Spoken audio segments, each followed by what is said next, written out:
안녕하세요. 오늘도 사연 살롱을 찾아주셔서 감사합니다. 저는 40대 후반 딩크족 여자입니다.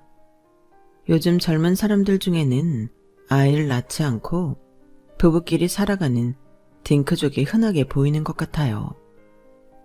그런데 제 나이를 추정해 보시면 대충은 예상이 가시겠지만 제가 결혼하던 시기에만 해도 딩크족이 그리 흔하지 않았던 분위기였어요. 아예 없었다고 할 순 없었겠지만 제 주변에선 딩크인 사람이 저밖에 없었을 정도로 찾아보기가 힘들었어요. 그러다 보니 어딜 가도 한 소리 듣기 십상이었죠. 아이를 낳지 않으면 나이 들어서 후회한다. 애도 없어서 어쩌려고 그러냐.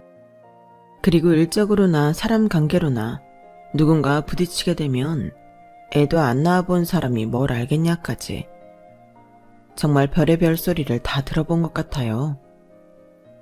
30대 후반까지는 아이를 낳을 수 있는 마지막의 마지막 기회라고 생각이 들었고 그러다 보니 그런 주위의 무례한 말들에 저도 모르게 많이 흔들렸던 것 같아요. 지금이야 나이가 젊으니 괜찮다곤 해도 주변 사람들 말처럼 나이가 들고 나서는 자식에게 의지하며 사는 부모들도 많다 보니 인간적으로 막연한 걱정이 들기도 했거든요. 하지만 그런 주위의 우려 섞인 잔소리에도 불구하고 제가 딩크족을 유지한 이유는 어렸을 때부터 쭉 해오고 있는 사업이 있기 때문이었어요. 제가 대학생 때부터 옷을 좋아하거든요. 단순히 쇼핑을 하고 옷을 사 입는 것뿐만 아니라 아이템 하나하나를 매칭해서 요즘 룩북이라고 많이 표현하는 것들을 예전부터 혼자 취미로 해왔던 것 같아요. 당시 인터넷에 제가 입는 스타일을 하나씩 업로드하다가 어느새 인기가 많아졌고 제가 입은 옷들을 사고 싶다는 반응이 많아지자 아예 이쪽으로 일을 해보면 어떨까 싶더라고요.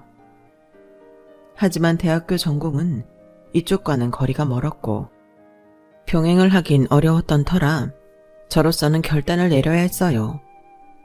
우선 이 일은 이렇게 반응이 좋을 때 시작하지 않으면 평생 후회할 것 같다는 생각이 들더라고요. 그래서 한번 버려나 보자 하고 처음에는 1년 휴학을 한 뒤 동대문을 드나들며 사람들에게서 반응이 좋았던 스타일을 열심히 찾아다녔어요. 성적에 맞춰 선택했던 전공과는 다르게 스스로 정말 좋아서 진심으로 하는 일을 해서인지 열정도 넘쳤고 일이 생각보다 처음부터 잘 풀린 건 아니었지만 몇 차례 시행착오를 딛고 열심히 하다 보니 어느 순간 물꼬가 탁 트이듯이 잘 되기 시작하는 시점이 오더라고요. 이제 막 잘 된다 할 수 있는 시점이 되니 금방 휴학했던 학교로 돌아가야 하는 시기가 오더라고요. 지금 막 불이 붙었는데 이걸 중단해야 하나 아니면 휴학 기간을 늘려야 하나 몇 날 며칠을 고민을 하다 결국에는 학교를 그만두는 쪽으로 방향을 정했어요. 사실 그런 결심을 내리기 전까지 정말 많은 주변 사람들의 반대가 있었지만 저도 꽤 오랜 시간 동안 제 미래를 걸고 고민한 만큼 제 선택에 확신이 있었어요. 저희 집안 형편이 그리 좋지 못해 제 대학 등록금을 어떻게든 대주시겠다며 아등바등 아껴 사시는 부모님을 보는 것도 항상 마음에 걸렸고 이런저런 판단 끝에 제 갈 길은 제 스스로 개척하는 게 낫겠다는 판단이 들었던 거죠. 그렇게 몇 년 동안 열심히 의류 쪽을 파고들다 보니 일하다 친해진 언니가 동업을 제안했고 도매 브랜드를 런칭하게 되었어요. 기존에 제 감상을 사랑해 주셨던 고객님들께서 많이 따라와 주시고 입소문도 많이 내주신 덕분인지 사업은 천천히 매출이 올랐어요. 평생을 경제적으로 허덕이며 살아왔던 저도 어느 순간 정신 차려보니 돈 때문에 숨통 막힐 일은 없이 살고 있더라고요. 좋아하는 일을 했을 뿐인데 풍족하게 살 수도 있게 되니 일에 대한 성취감은 물론이고 몸은 힘들어도 마음이 힘들지 않아서 참 좋았던 것 같아요. 그래서 워커홀릭처럼 트렌드를 놓치지 않기 위해 열심히 공부하고 일을 했죠. 그러다 보니 저도 30대가 다 되어 가더라고요. 도매일 특성상 새벽에 일을 하고 낮에 잠을 자고 쉬는 일이 대부분이다 보니 일시적으로 만나는 거래처 사장님들 외엔 사람들을 만날 기회가 현저히 적었는데, 여성 의류를 하고 있다 보니 대부분 여성 의류 쇼핑몰 사장님들은 여성분들이라서 이성을 만날 일은 더더욱 없더라고요. 일이 잘 되고 있는 건 너무 좋지만 이제 슬슬 너도 결혼할 사람 찾아봐야 되지 않겠니? 제가 하는 일에 굉장히 자부심도 있고 만족도도 높은 모습을 보고 참 좋아하시던 부모님들도 나의 앞자리 수가 3을 찍자 슬슬 명절에 잔소리를 하기 시작하시더라고요. 찾아봐야 하는데 일하고 나면 피곤해서 사람 만날 여력이 없어요, 엄마. 그리고 내가 일하는 시간대가 보통 사람들이랑 맞아야 말이지. 그렇긴 하지만 찾아보면 다 짝은 있을 거다. 3교대 근무하는 사람들도 있고 동종업계에서 만나도 될 거고. 말이 쉽지. 아무튼 알아는 볼게요.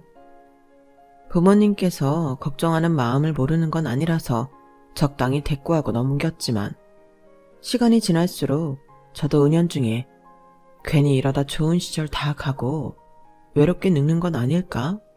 걱정이 들긴 하더라고요. 예전에는 소개팅처럼 인위적인 만남이 너무 어색하고 싫게만 느껴졌는데 결혼 정년기가 다가오니 그렇게라도 사람을 만나는 봐야겠다는 생각이 들었어요. 결과가 똑같더라도 노력을 해보기라도 해야 나중에 부모님께 드릴 말씀이 있을 것 같았거든요. 얘들아, 주변에 혹시 우리 또래 괜찮은 사람 좀 없어? 일하는 시간대가 좀 불규칙한 직업이면 더 좋고. 세상에, 네가 웬일이야? 소개를 다 물어보고. 일만 한다고 연애에는 관심 없을 줄 알았는데? 나도 슬슬 결혼할 나이잖아. 벌이는 괜찮은데 이걸 같이 즐길 사람이 없으니 좀 씁쓸하기도 하고 좋은 사람 만나서 의지하면서 살고 싶긴 하네. 야, 잘됐다. 내 친구 중에 간호사가 있는데 동기 중에 남자애가 딱 하나 있는데 애가 엄청 괜찮대. 간호사면 근무 스케줄에 따라 너랑 시간 맞을 때도 꽤 있을 거고 괜찮지 않을까? 그래? 난 너무 좋지. 어떻게 소개받으려고 하니까 사람이 있네. 다행이다. 네가 마음만 열면 사람은 다 있는 법이야. 잘됐다. 난 너 이대로 늙는 줄 알았다, 야. 그러게. 나도 지금이라도 정신 차려서 다행인 것 같네.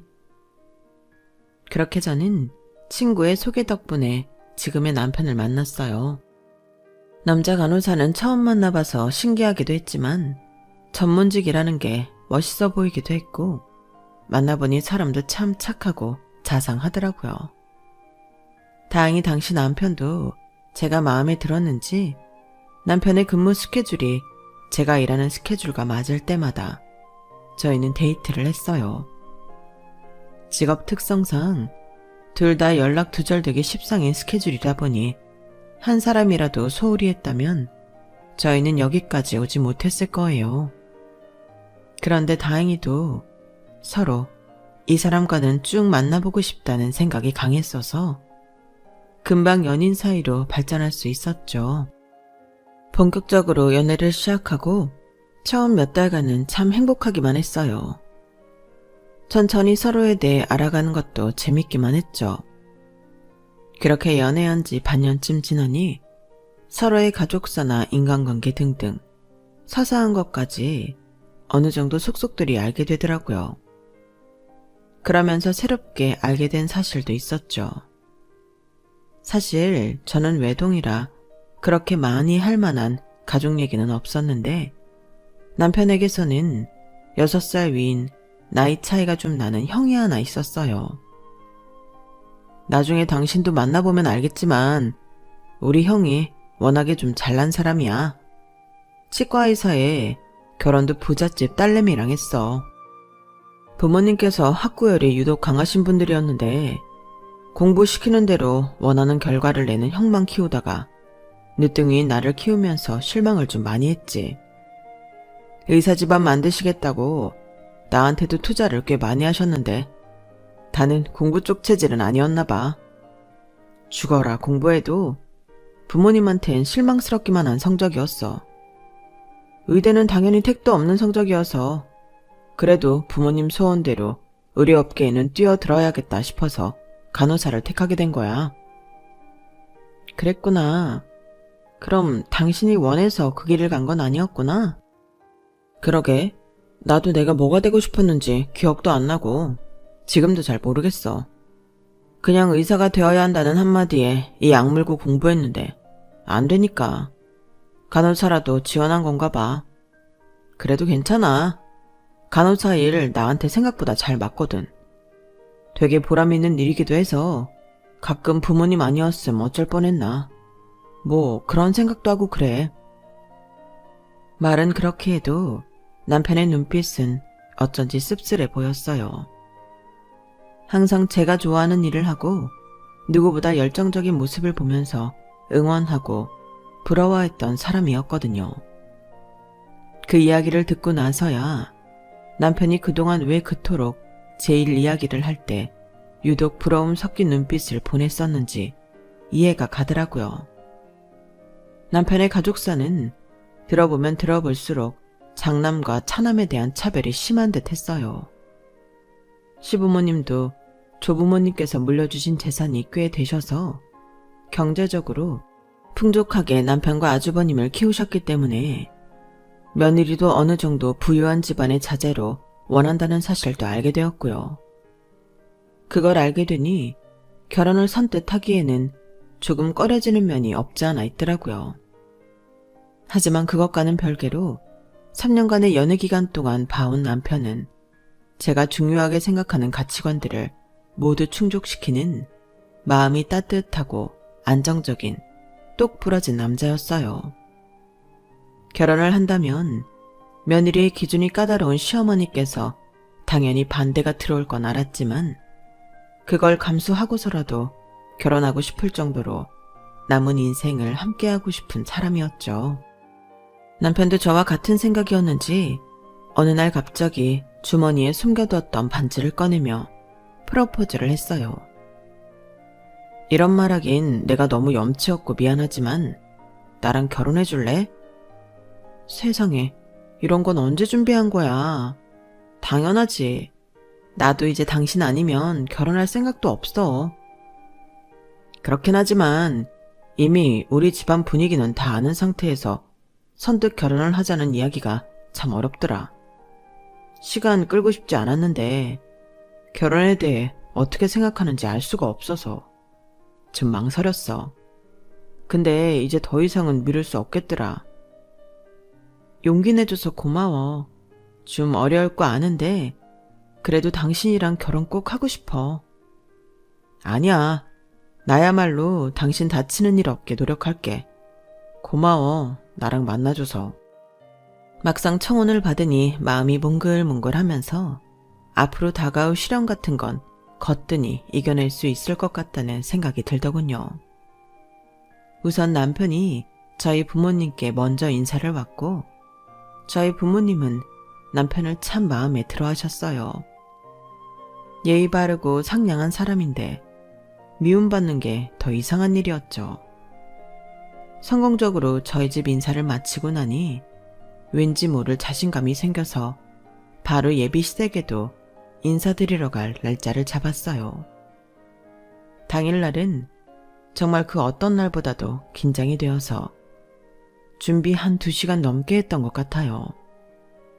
빼놓은 게 없는지 확인 또 확인한 후 선물과 케이크, 꽃까지 바리바리 싸들고 예비시댁에 갔어요. 초인종을 눌렀는데 잠금장치가 풀리는 소리만 들리고 문은 안 열리더라고요.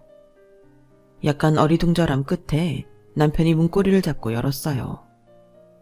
환한 얼굴로 맞아주시는 것까진 상상도 안 했지만 문이 열리자마자 마주한 건 초면부터 불만 어린 얼굴로 팔짱을 끼고 저를 노려보는 어머님이셨어요. 머리부터 발끝까지 천천히 위아래로 왔다 갔다 하면서 제 차림부터 훑으시더라고요. 저는 혹시라도 책에 잡힐까 이날을 위해 단장한 고급 의상도 따로 준비해서 입고 왔기 때문에 그런 것에서 자존심이 상하거나 하진 않았어요. 어머님도 흠잡을 데 없다고 생각하셨는지 입 꾹 닫고 별 말씀은 안 하시더라고요. 아버님도 무뚝뚝 하셨고 어머님도 말씀이 없으시니 저와 남편이 이런저런 이야기를 이어나갔어요. 딱 봐도 별로 흥미가 없으신 것 같았지만 저희라도 떠들지 않으면 정말 얼음장처럼 차가워질 분위기라 힘을 내서 떠들었죠. 식사가 끝날 때쯤엔 어머님 아버님도 간간히 저희가 하는 이야기에 웃기도 하시고 미세하지만 반응도 하셔서 분위기가 어느 정도는 풀어졌다고 생각을 했어요. 식사가 끝나고 남편이 갖다 준 차를 한 잔 마시며 한숨 돌리려는데 어머님이 뜬금없이 먼저 이야기를 거시더군요. 통대문에서 옷 장사나 한다길래 걱정했는데 생각보다 옷은 제대로 입을 줄 아는구나. 네? 아, 어머님, 동대문 옷이라고 하면 저렴하고 질 나쁜 옷이라고 생각하시기 쉬운데 요즘은 그렇지 않아요. 저는 도매 브랜드라 옷 디자인이랑 질 전부 제가 다 직접 담당하고 있어서요. 최대한 가격 대비 질 좋고 예쁜 옷 만들어서 내려고 하고 있어요. 거래처 사장님들도 저희 옷이라면 질은 믿고 주문하시고요. 충분히 기분 나쁠 만한 말이긴 했지만 동대문 옷장사라고 하면 떠올리는 질이 좋지 않은 저렴한 옷들의 이미지가 대중화되어 있는 것도 사실이라서 어머님 생각이 이해가 되기는 했어요.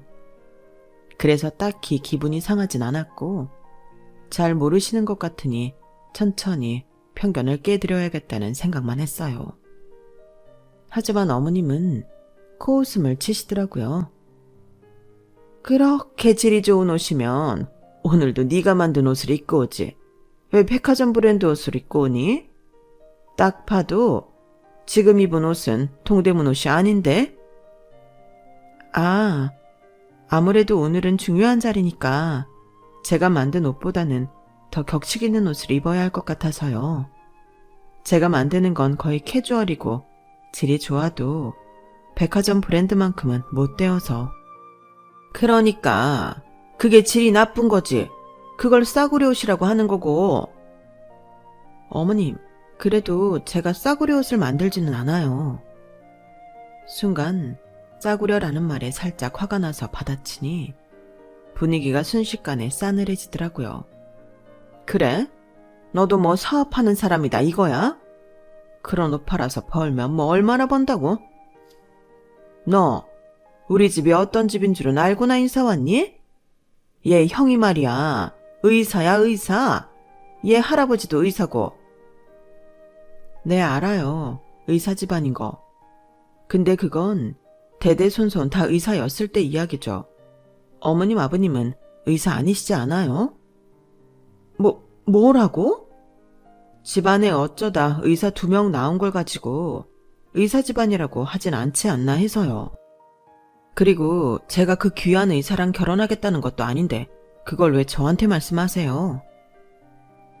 너 얘네 형이 의사면 콩고물 떨어지는 거 못 받아먹을 줄 알아? 적어도 우리 집에 들어와서 그런 수혜를 보려면 집이 잘 살기라도 해야지.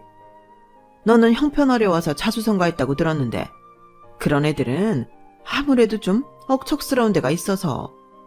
우린 처음부터 부유한 집안에서 곱게 자란 며느리가 좋은데 너랑은 너무 부합을 안 하지 않니? 곱게 자란 며느리가 좋으시다고요? 초면부터 저한테 이렇게 대하시는 걸 보면 남의 자식을 절대 곱게 대해주시지 않을 것 같은 성품이신데 그런 말이 목구멍까지 차올랐지만 일을 크게 만들고 싶지 않아서 뒷말은 간신히 삼켰어요. 그래, 그래야 돈 때문에 요즘 사람들 개나 소나 다 나오는 대학을 안 나오는 일도 없었을 거 아니니? 우리 집이 전부 이사는 아닐지언정 전부 가방끈은 길어서 말이야. 네 형님들 우리 큰며느리도 아나운서에 석사까지 딴 엘리트에 우리의 병원 하나 차려줄 정도로는 재력되는 집안 자제거든. 아, 네 그러세요. 부럽네요. 저는 이 사람이 의사도 아니지만 개원까지 해줄 여유는 없기는 해요. 그치? 나는 개원 정도는 해줄 수 있는 선이 좋거든. 듣자 하니 너희 집에선 결혼할 때 한 푼도 지원 못 해준다면서? 네, 저는 제가 모은 돈으로 결혼할 거예요. 그러니까 아니 자식이 이만큼 클 때까지 모아놓은 돈이 없다는 게 말이 되니? 사정이 좀 있으셨어요. 더 길게 말하기도 싫어서 대강 말하고 넘어가려는데 집요하시더라고요. 그러니까 그 사정이 뭔데? 가난한데 뭐 이유야 없다지만 어떻게 그럴 수 있니? 엄마, 지금 무슨 얘기를 하고 계시는 거예요? 남편이 잠깐 화장실을 다녀온 사이 벌어진 일이었어요. 대화가 심상치 않게 흘러가고 있다는 걸 바로 파악한 남편이 끼어들어서 대화를 무산시키더라고요. 그래도 영 찜찜한 감정은 어쩔 수 없었어요. 어머님은 온몸으로 제가 마음에 안 든다는 티를 팍팍 내고 계셨거든요. 그런데 남편 앞에서 한마디도 못하고 계신 걸 보면 남편이 뭔가 강력하게 주장을 해놓은 모양이었어요. 제게 폭언을 하고 은근슬쩍 무시 발언을 하는 건 단 둘이 있을 때만 일어나더라고요. 어찌됐건 남편하고 잘 붙어있기만 하면 싫은 소리를 들을 일은 확실히 없었어요. 뭐라고 단도리를 쳤는지는 몰라도 남편이 고맙고 기특하더라고요. 처음 선 넘는 발언을 들었을 때 충분히 예상하긴 했지만 막상 당해보니 머리가 아찔하고 생각했던 것보다 속이 너무 상하긴 하더라고요. 앞으로 이런 시부모와 평생을 보내야 한다고 생각하니 결혼을 물을까도 심각하게 고민했었어요. 하지만 남편이 이런 제 상태를 빠르게 파악하고 다독여줘서 고민 끝에 결혼해야겠다는 마음이 흔들리지 않을 수 있었던 것 같아요. 차근차근 결혼 준비를 하나씩 해가던 어느 날 남편이 조심스럽게 묻더군요. 장인 장모님은 아무래도 보태주시는 건 힘드시겠지? 응? 아무래도 그렇지. 우리 집 형편 알잖아. 나는 내 돈으로 해야지. 왜? 아, 원래 엄마가 나 결혼하면 물려주겠다고 하신 아파트 있었잖아. 근데 갑자기 마음을 바꾸신 것 같아서 우리 대출 내서 집 알아봐야 할 것 같네. 아, 그래? 마음이 왜 바뀌신 건데? 대놓고 물으니 남편이 곤란한 얼굴을 하더라고요. 말은 안 해도 얼굴에 쓰여 있었어요. 제가 마음에 안 들었으니 집까지 보태주긴 싫다. 이거셨겠죠. 남편은 제가 보이지 않는 곳에서 시부모님과 많이 싸우고 있는 모양이었어요. 아주버님이 결혼하실 때는 결혼 선물로 15억짜리 아파트를 해주셨다고 들었거든요. 원래 남편한테 주기로 했던 그 아파트는 그 아파트보다 훨씬 좁고 위치도 애매한 5억짜리 아파트였는데 그것조차 며느리가 마음에 안 든다는 이유로 주지 않는다고 하시니 남편 입장에선 속상하고 억울할 것 같았어요. 미안해. 괜히 나 때문에. 아니, 무슨 소리야. 우리 엄마는 원래 그렇다니까. 나는 형이랑 차별당하는 건 어릴 때부터 익숙해. 근데 괜히 내 옆에 있는 당신이 상처받을까봐 내가 미안하지. 그렇게 말하는 남편 눈에 눈물이 그렁그렁 고여있는데 참 마음이 아프더라고요. 평생을 이렇게 부당하게 차별받고 혼자 속상해했을 걸 생각하니 나라도 이 사람 옆을 잘 지켜줘야겠다는 생각이 들었어요. 그렇게 저희는 오로지 저희만의 힘으로 결혼했어요. 집도 저희 돈으로 사느라 시작부터 빚을 잔뜩 끼고 시작했지만 막상 결혼하니 행복하더라고요. 연애할 때 아무리 스케줄 맞춰서 만난다고 한들 그런 날이 그렇게 많다고 할 수 없었고, 그러다 보니 헤어질 때가 되면 한없이 아쉽기만 했는데, 같이 살게 되니 쉬는 날 편안하게 집안에서 데이트도 할 수 있고 참 좋더라고요. 소소한 행복이 이런 건가. 이래서 다들 좋은 사람 만나 결혼하라고 난리였구나 싶었어요. 하지만 이런 행복도 시댁이 엮이기만 하면 신기루처럼 흩어져 버리는 건 어쩔 수가 없더라고요. 둘이 있을 땐 사이가 좋았지만 시댁에만 다녀오면 작게든 크게든 말다툼이 일어나게 됐어요. 아주버님과 형님은 바쁘다는 핑계로 잘 오지도 않는데 저희만 명절에 꼬박꼬박 찾아뵈러 갔거든요. 솔직히 거기까지는 누가 하던 안 하던 내 할 도리한다고 생각해서 크게 문제는 아니었는데, 어머님 아버님이 자꾸만 있지도 않은 아주버님과 형님 자랑을 하면서 저를 깎아내리기 일쑤였고, 남편이 제 편을 들면 남편까지 뭐라 하시기 시작했어요. 엄마, 좀 있지도 않은 사람들 얘기하면서 우리 비교하지 마세요. 그렇게 잘난 형이랑 형수 명절에 오지도 않잖아요. 엄마한테 맨날 이렇게 싫은 소리 들어도 자기 할 도리는 하겠다고 이렇게 찾아와주는 며느리가 어디 흔한 줄 아세요? 진짜 복 받으신 건 하나도 모르고, 안 그래도 이 사람한테 미안해 죽겠는데 그만 좀 하시라고요. 뭐? 너는 나한테 무슨 할 말이 그리 많아? 그게 그렇게 억울했으면 똑같이 지원해 줬을 때 너도 의사 되지 그랬냐? 돈은 돈대로 잡아먹고 의사 되려고 했더니 의사 따까리 짓을 하는 간호사나 하고 있고, 남자가 쪽팔리게 간호사가 뭐냐 간호사가. 어딜 여자들이라는 직업을? 네가 차남이라 내가 이 정도로 끝내는 거지. 장남이었어 봐라. 우리 집안의 수치야 수치.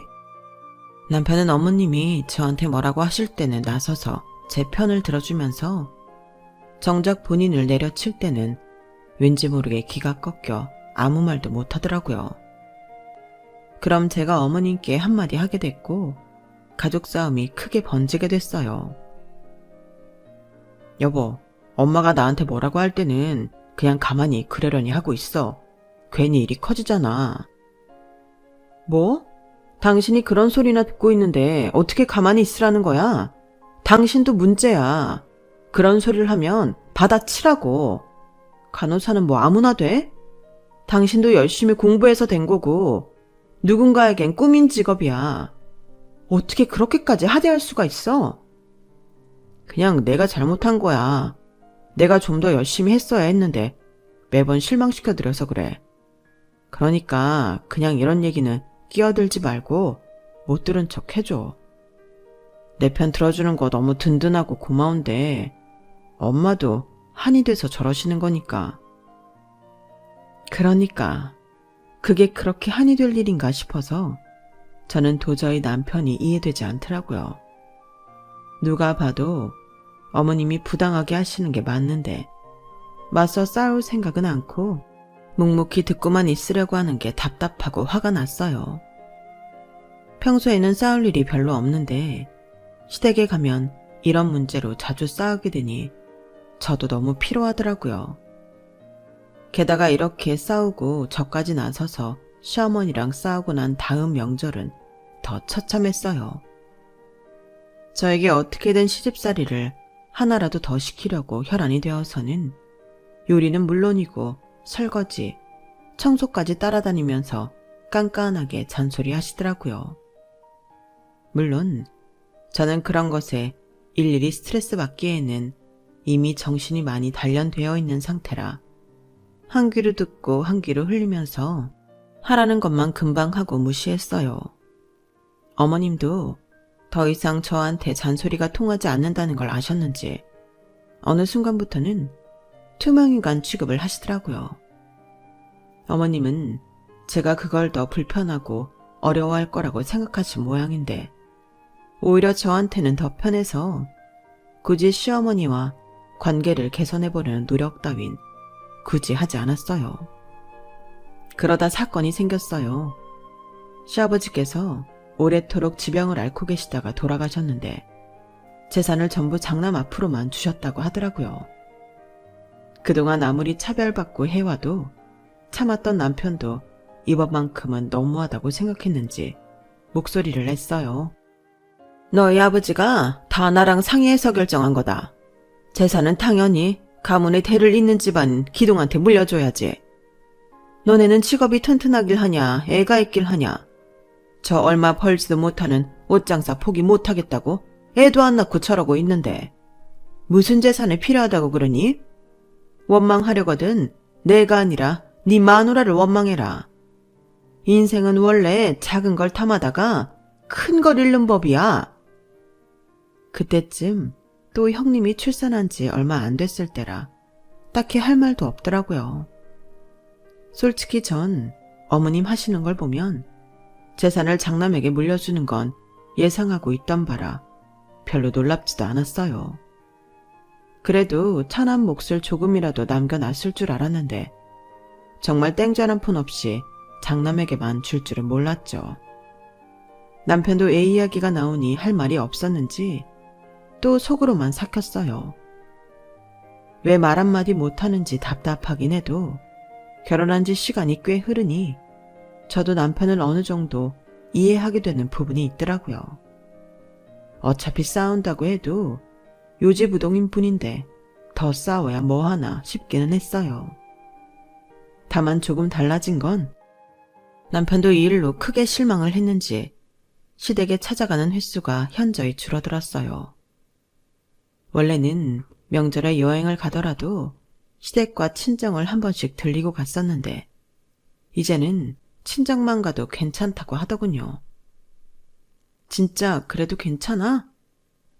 괜찮아. 어차피 우리 엄만 형만 찾는데 뭐. 우리가 간다고 딱히 반가워하시는 것 같지도 않고 우리도 그냥 편하게 하자. 그래 그럼. 저야 친정만 갔다 오면 되니 솔직히 편했어요. 시어머니도 재산을 형님에게 전부 줬다 보니 저희가 예전만큼 자주 안 가는 것에 대해 잔소리는 딱히 없으시더라고요. 아주버님과 형님께 저희 욕을 하실 건 눈에 보듯 뻔했지만 어차피 안 보이는 데서 욕하는 것까지 저희가 어떻게 할 수는 없는 노릇이니까요. 아주버님과 형님 성격상 듣는 둥 마는 둥 할 것 같기도 했고요. 그러던 어느 날 뵙기도 힘들고 연락도 뜸하던 형님에게서 갑자기 전화가 왔어요. 형님하고는 딱히 이렇다 할 트러블도 없었고 오히려 저한테 잘해주시는 편이라 안 좋은 감정은 전혀 없어서 얼른 받았죠. 어머 형님, 너무 오랜만이에요. 잘 지내셨죠? 동서도 잘 지내지? 우리가 자주 못 보니까 서로 소식도 잘 모르고 지낸다. 네, 저도 별일 없어요. 시은이도 잘 크고 있죠? 한번 보러 가야 하는데. 시은이도 잘 크고 있지. 그래서 말인데 동서, 얼굴 보고 말하고 싶었는데 기회가 없어서 전화했어. 내가 남편이랑 우리 시은이 키우다 보니까 말이야. 도저히 이 나라에서 애 키울 자신이 없더라고. 그래서 남편이랑 이야기를 좀 해봤는데 호주로 이민을 가는 게 좋을 것 같아서 준비하고 있어. 갑자기 간다고 하면 놀랄까봐 미리 말하는 게 좋을 것 같아서. 네? 이민이요? 세상에 큰 결심하셨네요. 그치. 그동안 시댁에 코빼기도 안 비쳤는데 갑자기 이민까지 간다니까 동서는 좀 황당하지? 미안해. 살다 보니까 일이 이렇게 되네. 아니에요. 저한테 미안할 게 뭐 있으세요? 그래도 부럽네요. 이민 가시는 것도 엄청난 용기인데. 부럽긴 가면 또 고생인데. 그냥 우리 애를 좀 자유로운 환경에서 키우고 싶다는 생각이 들어서. 어머님도 아세요? 아직 말할 엄두가 안 나더라. 이야기해야지. 동서가 마음에 준비하고 있는 게 좋을 것 같아서 먼저 말해. 우리 가면 어머님이 또 동서네한테 너무 의지하라고 할 수도 있으니까.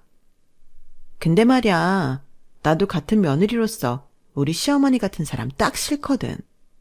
동서도 너무 당하고만 살지는 말라고. 난 동서 편이야. 네, 감사해요. 어안이 벙벙했어요. 형님이 어머니를 안 좋아하시는 줄은 꿈에도 몰랐거든요. 항상 아나운서에 부잣집 며느리 소리를 달고 다니며 형님을 공주대접해줬었는데 형님도 그런 모습이 마냥 보기 좋지만은 않으셨던 모양이에요. 아무튼 저한테 미리 말씀해 주신 건 진심으로 고맙더라고요. 제가 생각해도 어머님은 형님네 이민 가면 저희한테 의지하실 것 같은데 솔직히 무슨 낯으로 그러실지 궁금하긴 했어요. 그래서 다가오는 명절에는 오랜만에 시댁에 방문해서 어머님 마음을 슬쩍 떠봤어요. 어머님, 솔직히 말씀드리면 저희 결혼할 때는 땡전 한 푼 안 보태주셨으면서 재산까지 아버님이랑 합의하셔서 아주버님네 주신 거 저도 좀 서운해요. 뭐? 얘는 한마디도 없다가 갑자기 왜 그 소리야? 네가 뭔데 시댁 재산을 탐해? 그런다고 네가 나 병들면 뭐 니네 일한다고 병수발이라도 들어주겠냐? 봐라. 병원비도 의사인 큰아들이 해결해 줄 거고 나 아프면 일에 미쳐있는 너보단 은퇴한 큰며느리가 봐주지 않겠니? 원래 부모를 부양할 자식한테 재산을 주는 게 맞는 거야. 니네 살기도 벅찰 텐데 나한테 신경이나 쓰겠냔 말이야. 이렇게 만나서 열받게나 하지 않으면 다행이지. 니네는 둘이 번갈아 가면서 열받게나 하고 정말. 다가올 미래도 모르고 저런 말씀을 하시는데 참 우습게 느껴지더라고요. 그날은 어머님이 뭐라고 해도 그렇게 기분 나쁘게 느껴지진 않았어요. 어차피 아주버님네 이민 소식을 알게 되면 태도를 바꾸실 게 눈에 훤히 보였으니까요. 그러다 마침내 그날이 왔어요. 이민 날짜가 정해지고 2달 정도 전쯤에야 어머님께 이민 소식을 밝힌 모양이었어요. 솔직히 그것보단 훨씬 먼저 이야기할 줄 알았는데 어머님께서 노발대발할 걸 예상하셨는지 한동안은 아주버님네와 어머님 사이가 전쟁이었다고 들었어요. 이민을 가면 연을 끊겠다느니 부모 자식 간에 천륜을 끊을 생각이냐느니 갈 거면 날 데리고 가라느니 어머님께선 울며 불며 난리도 아니신 듯 했지만 아주버님은 꼼짝도 않으셨다고 해요. 솔직히 저나 남편 입장에선 누구보다 지원도 많이 받고 애정을 많이 받는 듯한 아주버님께서 왜 그렇게 어머님께 냉정하게 하시는지 이해가 되지 않았어요. 그런데 이민 가시기 전 마지막 만남 때 그런 이야기를 해주시더라고요. 나도 사실은 내가 의사고 싶어서 공부했던 건 아니었어. 어머니가 날 몰아치면 몰아치는 대로 내가 다 소화해내니까 욕심이 생겼던 거지. 근데 그 욕심 때문에 나도 사실 어릴 때 많이 힘들었거든. 살고 싶지 않다는 생각도 많이 했었고. 지금 덕분에 이렇게 잘 살고 있는 건 감사한 일이지만 어린 시절은 늘 불행했던 기억뿐이야. 그렇게 이야기를 듣고 나니 조금은 이해가 되더라고요. 결국은 부모 성에 차지 못했던 제 남편도 부모 성을 다 채워주느라 스스로를 괴롭게 한 아주버님도 욕심이 과했던 부모 밑에서 행복하지 않은 삶을 살 수밖에 없었던 거죠. 저는 경제적으로 풍족하지 않은 집에서 커서 2 형제 정도면 행복하게 자라지 않았나 싶었는데 생각해보면 저는 덕분에 하고 싶은 일을 과감하게 도전해볼 수 있었고 부모님도 제가 하고 싶은 일을 하며 성장하는 모습을 좋아하고 응원해 주시니 사실은 제가 더 행복하게 살았을 수도 있겠다는 생각이 들더라고요. 아무튼 그렇게 형님네가 떠나고 나서야 어머님은 심각성을 느끼셨는지 예상대로 저희에게 매달리기 시작했어요. 예, 작은 며느라. 내 당분간 너희 집에 가서 좀 살아야겠다. 네? 그게 무슨 말씀이세요, 어머님? 내가 남편도 떠난 데다 의지했던 큰아들마저 손주 데리고 훌쩍 외국으로 떠나버리니 혼자 살 수가 없구나. 내가 매일 원통에서 가슴을 내리치며 산다. 그래도 남은 가족 옆에라도 붙어 지내야 좀 살 것 같아. 어머님, 재산은 부양할 자식한테 주시는 거라면서요. 저희한테 한 푼도 안 주셨으면서 왜 부양까지 하라고 하세요? 부양을 하라는 게 아니라 잠깐 살자는 거야. 나도 니네랑 평생 살자고 이러는 게 아니다. 그러다가 눌러 앉는 거예요, 어머님. 저는 어머님이랑 같이 살 생각 없어요. 어머님 말씀대로 저희는 저희 먹고 살기도 벅차서 어머님까지 돌봐드릴 여유는 없어요. 잘 아시면서 왜 그러세요? 누가 돌봐달래니? 그냥 옆에 좀 있게 해줘라. 에이, 안 되죠. 어머님 연세도 있으신데. 저희는 어머님 번갈아 가면서 열받게나 안 하면 다행이라면서요. 명절에 잠깐 같이 있어도 그런 말씀 하실 정도인데 붙어 살면? 아우, 어머님 쓰러지세요. 정 그렇게 자식이랑 붙어 살고 싶으시면 그토록 예뻐하고 좋아하시던 아주버니네 집 가서 같이 사세요. 물 맑고 공기 좋은 호주 얼마나 좋아요. 가서 집안에 대를 잇는 손주 돌봐주시면서 사시면 딱이겠네요. 이제 와서 저희한테 이러시면 저희도 곤란하죠. 내가 이 나이 먹고 외국 가서 사는 게 말이 되니? 그래, 됐다. 내가 니네한테 뭘 바라냐? 큰아들이 설마 저렇게 날 여기 내버려 두지는 않겠지. 나중에 거기서 사는 게 적응이 되면 날 데리러 올 거다. 내가 자기를 어떻게 키웠는데? 걔가 그렇게 은혜도 모를 놈은 아니니까 니네랑은 다르다. 네, 어머님. 그럼 아주버님이 데리러 오실 때까지만 좀 참아주세요. 어머님은 혼자 외국에 못 나가시니까요. 그리고 저희랑 같이 사는 건 아무리 생각해도 좀 염치가 없잖아요. 그쵸? 어머님이 어떻게 가방끈 짧은 저 같은 며느리랑 같이 사시겠어요. 조금만 기다리시면 아주버님이 데리러 오실 테니까 조금만 참으세요.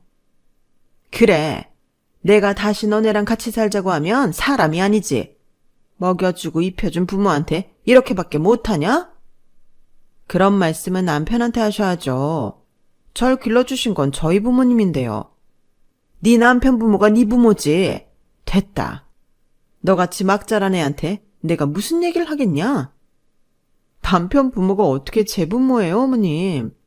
제 부모는 아니더라도 제 남편 부모니까 그래도 그동안 이만큼 참고 대접해 드린 거예요.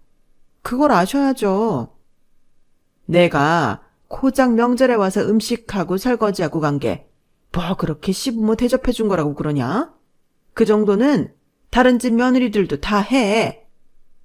다른 집까지 갈 거 있나요? 그렇게 아끼시는 큰 며느리도 안 하셨는데. 그게 어떻게 며느리들 다 하는 거라고 하실 수 있어요. 걔는 곱게 자란 애라서 그런 건 못한다. 걔네 집은 결혼할 때 보태준 거라도 있지.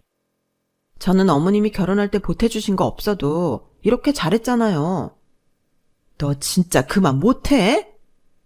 어머님이 하신 말씀 다 돌려드린 건데 뭐가 문제예요? 저도 그동안 많이 참았어요, 어머님. 그래, 그렇게 참을 정도면 이제 안 보고 살면 되겠네. 잠깐이라도 같이 살자고 한 내가 미쳤지. 내가 큰아들 떠나고 외로운 마음이 사무쳐서 노망이 난 모양이네. 내가 다시는 니네한테 연락이라도 한 통 하나 봐라. 아주버님이 이민 가신 후 한판 그렇게 또 싸우고 나니 어머님은 정말로 자존심이 많이 상하셨는지 저희한테 연락을 싹 끊으시더라고요. 남편이랑은 가끔 연락을 하시는 듯 했지만 저한테는 죽어도 연락을 안 하시는 걸 보니 다시는 같이 살자는 말은 안 하실 것 같았어요. 시간이 좀 지나 형님과 연락을 하는데 아직까지도 희망을 놓지 못하고 형님에게 자기 좀 여기서 데리고 가달라고 연락을 하시는 모양이었어요. 형님은 현실적으로 힘들다고 말씀드렸고 동서랑 화해하시고 잘 지내시라고 여러 번 설득도 했지만 듣는 척도 안 하시고 형님들만 쳐다본다고 하시네요. 어머님께 너무 매정하게 대했나 가끔 후회했던 적도 있지만 그 얘기를 들으니 차라리 초반에 싹 끊어내길 잘했다는 생각이 들었어요. 저희도 사람인지라 그동안 당한 게 있는데 그건 아예 없던 일인 셈 치고 어머님께 잘해드릴 자신은 없었거든요. 그냥 이대로 적당한 관계 유지하면서 남편이 어머님 케어하는 게 저희로선 가장 해피엔딩일 듯 싶네요. 그래도 본인이 그동안 잘못인 줄도 모르고 하시던 모든 차별 대우를 다 되돌려 받고 계시니 아주 조금쯤은 반성이나 후회를 하고 계실까? 가끔 궁금하기는 해요. 하지만 저는 제가 다시 제 발로 그 길을 갈 생각은 없습니다. 제 이야기는 여기까지예요. 털어놓고 나니 마음이 시원합니다. 들어주신 모든 분들, 사랑하는 가족들과 앞으로도 많이 행복하시길 바랍니다. 여러분, 사연 댓글에 응원과 현명한 조언 부탁드려요. 좋아요와 구독은 저에게 큰 힘이 됩니다. 오늘도 좋은 일 가득하세요.